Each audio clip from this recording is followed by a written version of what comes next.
लाल जी हमारे मुख्यमंत्री महोदय थे। इस चुनाव के अंदर गांव गांव जाकर इन बातों कही। चूरू झुंझुनू सीकर के अंदर 1 लाख हेक्टेयर की सिंचाई का पानी।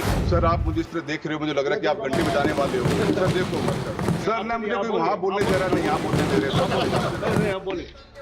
आज 2023 खरीफ का क्लेम आज तक राजस्थान में डिस्ट्रीब्यूट नहीं हुआ सर। बाजरे की खरीद राजस्थान की सरकार सर आज तक भी नहीं कर पा रही है। Please sir, please only one पे।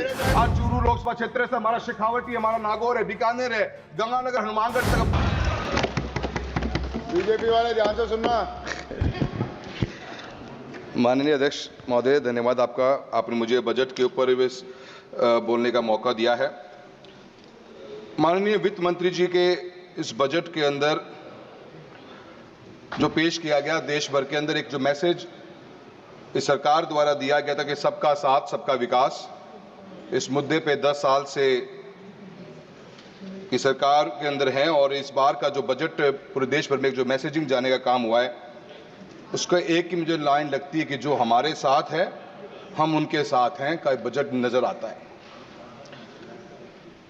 सरकार कहीं न कहीं कुर्सी को बचाने के लिए इस बजट में जो घोषणाएं करी गई, जो बातें कही गई है, उससे देश का एक आम आदमी, मैं राजस्थान के प्रदेश से आता हूं, देश के अलग अलग कोने में बैठे हुए लोग मन में सोचते जरूर हैं कि इस देश में, इस बजट के अंदर इस देश के किसान के लिए क्या है, इस बजट में देश के युवाओं के लिए क्या है, इस बजट में देश के दलित और मजदूर के लिए क्या है।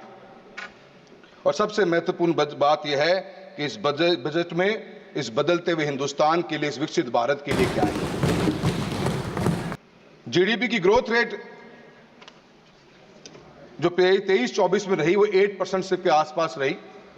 सबने इसके बारे में बात कही है, पर मैं राजस्थान के चूरू लोकसभा क्षेत्र से आता हूं अध्यक्ष महोदय। किसान और किसानी की बात करूंगा। उन लोगों का साथ मिला है, उन लोगों का आशीर्वाद मिला है, कोई एक बार नहीं 7 बार मिला है, इसलिए उनके बारे में बात करूंगा। और कृषि की जीडीपी ग्रोथ रेट हिंदुस्तान के अंदर 1.4% रही। हां, 8% की बात करते हो, किसान और किसानी 1.4% रही। हमारे भी साथी ने बहुत बड़ा दिल करके बात कही कि शायद महाराष्ट्र को इतनी बड़ी जरूरत नहीं, पर राजस्थान को बहुत बड़ी जरूरत है। कुछ ऐसे बड़े प्रोजेक्ट्स, जिन प्रोजेक्ट्स के ऊपर राजस्थान के एक आम आदमी की नजरें हैं, एक आम आदमी इस बारे में सोचता था, विचार करता था, उसकी नजरें थी कि इस बजट में शायद हमें भी कुछ मिलेगा। वो बात जनता के मन में जो एक आस के रूप में थी, वो सिर्फ इस बात के लिए लेके नहीं थी कि जनता सोच रही थी आप ही की सरकार, आप ही की पार्टी, जो भजन लाल जी हमारे मुख्यमंत्री महोदय थे, इस चुनाव के अंदर गांव गांव जाके इन बातों कही। ईआरसीपी के बारे में बात चली। 16 राज्यों को पीने का पानी मिलेगा, सिंचाई का पानी मिलेगा, यमुना लिंक का पानी, जो राजस्थान की शेखावटी बेल्ट की सबसे बड़ी एक आस की उम्मीद हम रखते थे, इसकी बात की सोचेंगे हम, जिसके बारे में क्लेम किया गया, भागीरथ का नाम दिया गया। चूरू झुंझुनू सीकर के अंदर 1 लाख हेक्टेयर की सिंचाई का पानी और सीकर जिले के लिए पीने के पानी की व्यवस्था का प्रोग्राम था। ये कोई चर्चा न यहां भारत के सरकार के बजट में दिखी और न ही कोई चर्चा राजस्थान के बजट में दिखी। इरिगेशन का प्रोजेक्ट सर कोई भी से 10 सालों के अंदर बड़ा इस देश के अंदर आया नहीं। हम किसान और किसानी की बात करते हैं, किसान की आय दुगनी करने की बात करते हैं। एक भी बड़ा big ticket canal project north part of Hindustan के अंदर के देखने को नजर नहीं आया। कुछ उम्मीद थी क्योंकि पानी की खपत बढ़ती जा रही है, पॉपुलेशन बढ़ी है, हम उस बात पे जानना चाहेंगे, पर हम कैसे एक्सेस वाटर ऑफ रेन को टैप कर सकते हैं, उस सोच के साथ में यमुना लिंक प्रोजेक्ट डिजाइन किया गया। 2018 के अंदर उसकी डीपीआर बनी। 22,000 करोड़ का प्रोजेक्ट था। एक नई उम्मीद जगती, एक नया विश्वास पैदा होता और किसान को, किसानी को बहुत बड़ा फायदा मिलता है इस प्रोजेक्ट का। ये प्रोजेक्ट मैं ये मानता हूं कि बदलते हुए हिंदुस्तान की सबसे बड़ी तस्वीर बन सकता है। हम रेन वाटर को टैप करके रबी की क्रॉप्स के अंदर किसानों को गैप फंडिंग कर सकते हैं, पानी के रूप में अंदर दे सकते हैं। इसके लिए प्रोजेक्ट बनाया गया था। 2018 से प्रोजेक्ट पेंडिंग पड़ा हुआ है। राजस्थान की सरकार ने बनते के साथ ही क्लेम किया कि हमने हरियाणा से बात कर ली। हरियाणा के उस समय के मुख्यमंत्री ने कहा कि हमारा भी एग्रीमेंट की कोई क्लैरिटी नहीं है, और इस बजट में हम उम्मीद करते रह गए कि ये 22,000 करोड़ का प्रोजेक्ट शुरू हो जाए, तो जो एक्सेस वाटर या जितनी हमारे बाढ़ आती है, जो पानी हमारा वेस्ट जाता है, अदर स्टेट्स में या नदियों के मार्फत इंटरनेशनल बॉर्डर्स को क्रॉस कर जाता है, उस पानी को हम टैप करके राजस्थान जैसे क्षेत्र के अंदर सर, जितना बड़ा मेरा चूरू लोकसभा क्षेत्र है उतना बड़ा पूरा हरियाणा है। अगर ग्रीन रिवॉल्यूशन ने इस देश के अंदर खेती के रूप के अंदर और ग्रेन्स के रूप में जो मजबूती प्रदान हरियाणा और पंजाब ने करी है, एक next level of green revolution की रिक्वायरमेंट है, जहां पे हम ऑयल सीड्स और पल्सेस के ऊपर आज इंपोर्ट करने पे डिपेंडेंट है। अगर राजस्थान के क्षेत्र को पानी मिल जाता तो पूरे हिंदुस्तान का पेट भरने की ताकत रखता है चूरू लोकसभा क्षेत्र और पूरा शेखावटी बेल्ट। किसान की बात, खेती की बात करूंगा सर, अनेकों प्रोजेक्ट्स की बात हुई। अगर आप अपनी स्कीम्स को चेक करेंगे, हर स्कीम के अंदर बजट या तो घटा दिया गया या बजट इंटैक्ट पड़ा हुआ है। किसी बजट के अंदर भी कोई इंप्रूवमेंट नहीं, कोई एक हैंड होल्डिंग नहीं। हम योजनाएं लॉन्च कर देते हैं पर योजनाओं को हैंड होल्डिंग नहीं। सर, आप मुझे इस तरह देख रहे हो, मुझे लग रहा है कि आप घंटी बजाने वाले हो। सर देखो सर, प्रधानमंत्री फसल बीमा योजना बनी सर। आज हम 2024 का सर नहीं सर मेरे बड़े महत्वपूर्ण मुद्दे हैं सर 2024 खरीफ में बैठे हैं हम सर, और आप सब बिलीव नहीं करेंगे। ये कहा घंटी मुस्कुराते हुए भी बजा सकते हैं सर, ना मुझे कोई वहां बोलने दे रहा, नहीं यहाँ बोलने दे रहे सर। बोले सर 2024 खरीफ का क्लेम आज 2023 खरीफ का क्लेम आज तक राजस्थान में डिस्ट्रीब्यूट नहीं हुआ sir.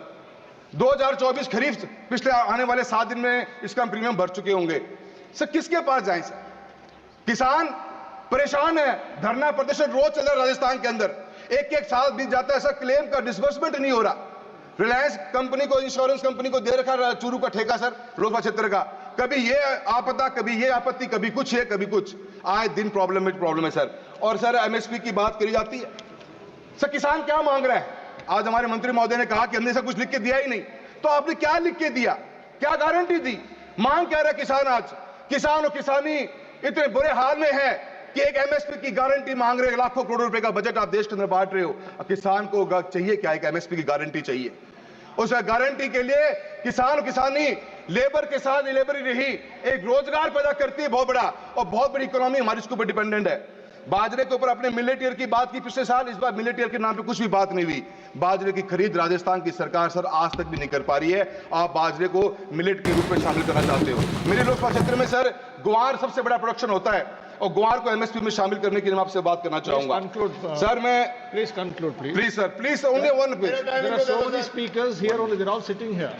So many speakers, they have given a list. Sir please give me 2 minutes sir, please give me 2 minutes sir. मैं इतना ही कहना चाहूंगा सर, मेरे को बहुत से मेरे पॉइंट्स पर आपने मेरे को समय कम दिया है सर। ऑयल सीड्स और पल्सेस के बारे में बात करूंगा सर।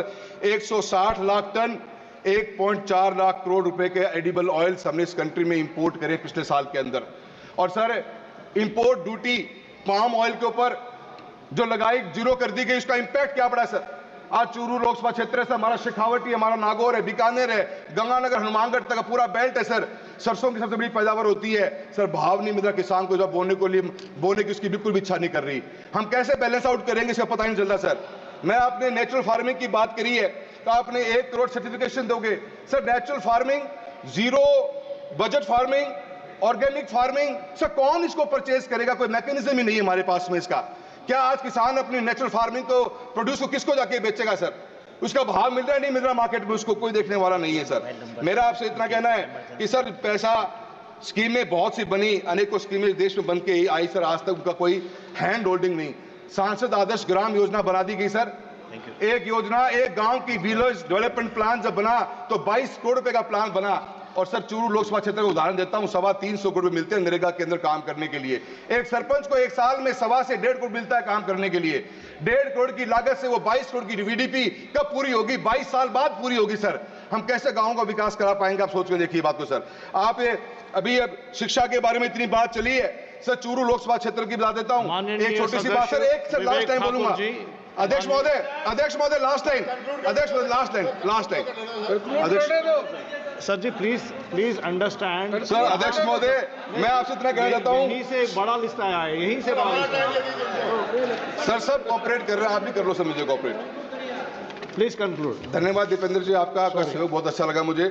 मैं आपको इतना कहना चाहूंगा सर, योजनाएं बहुत सी हैं, उन योजनाओं पे काम नहीं हो पाते सर, हैंड होल्डिंग नहीं हो पाती, इसलिए योजनाएं फेल हो जाती हैं। सर आज ही राजस्थान के भास्कर की यह न्यूज है, 16,000 बच्चों ने स्कूल को ड्रॉप आउट कर दिया, गवर्नमेंट स्कूल्स को राजस्थान के चूरू में, सिर्फ इस बात के लिए कर दिया कि सर 1700 से ऊपर रूम्स की रिक्वायरमेंट चूरू अकेले के अंदर है, हजारों रूम्स की रिक्वायरमेंट है, और sir PM Shri, PM stars जैसी योजनाएं चलाएगी, इनके बजट में कटौती कर दी गई सर। मात्र 1200 करोड़ रुपए की पीएम स्टार्स की स्कीम है जहां पे हम रूम्स बना सकते हैं। सर जब तक हम दोनों चीजों को ऐड ऑन नहीं करेंगे, कभी भी हमारे गांव तक विकास नहीं पहुंच पाएगा। मैं आपका बहुत बहुत धन्यवाद देना चाहता हूं। आखिर में एक बात कहना चाहता हूं सर कि एमपी लैंड फंड को भी सर 3900 करोड़ का बजट दिया गया है। एक एमपी कोटा है sir 5 crore rupees per year का, इसको तो कम से कम डबल करा दिया जाए ताकि हम गांव में घुसने लग रह जाए। आपका बहुत बहुत धन्यवाद।